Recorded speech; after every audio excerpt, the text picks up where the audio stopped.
Hey guys, I'm Dr. Jesse Suess here with Health Fit Chiropractic and Sports Recovery in Boca Raton. And today I'm going to answer one of the more common questions we get from our patients, and that's whether or not your weak core may be causing your low back pain. So most of the time the answer is yes.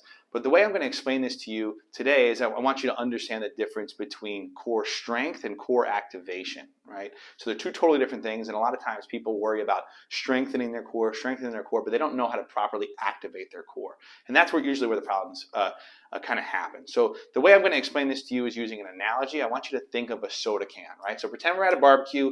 I reach into the cooler, I grab a soda can, crack that soda can open, chug it down, and I want to crush that soda can. So I place the soda can facing up on the ground, and I stand on that can. Very easily can I crush that can, right? Now let's talk about a full soda can. So I reach down into the cooler.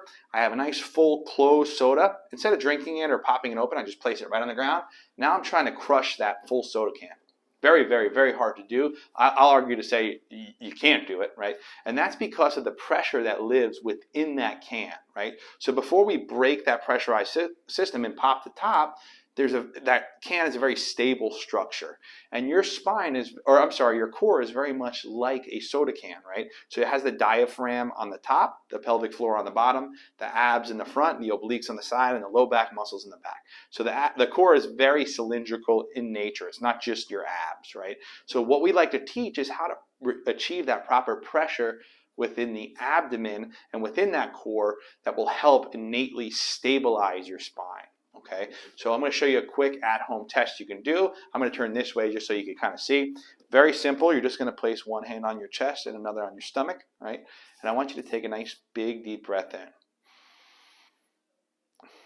So a red flag here would be as you breathe in, you're not moving this bottom hand at all, and you're only moving the top hand. We don't want to see that, right? So a lot of, I'd say 85% of the patients that we do this with look like this. They're breathing more with their chest than their abdomen. So we want to teach that diaphragmatic breathing. That's what it should look like. So imagine you have a balloon in your stomach, right?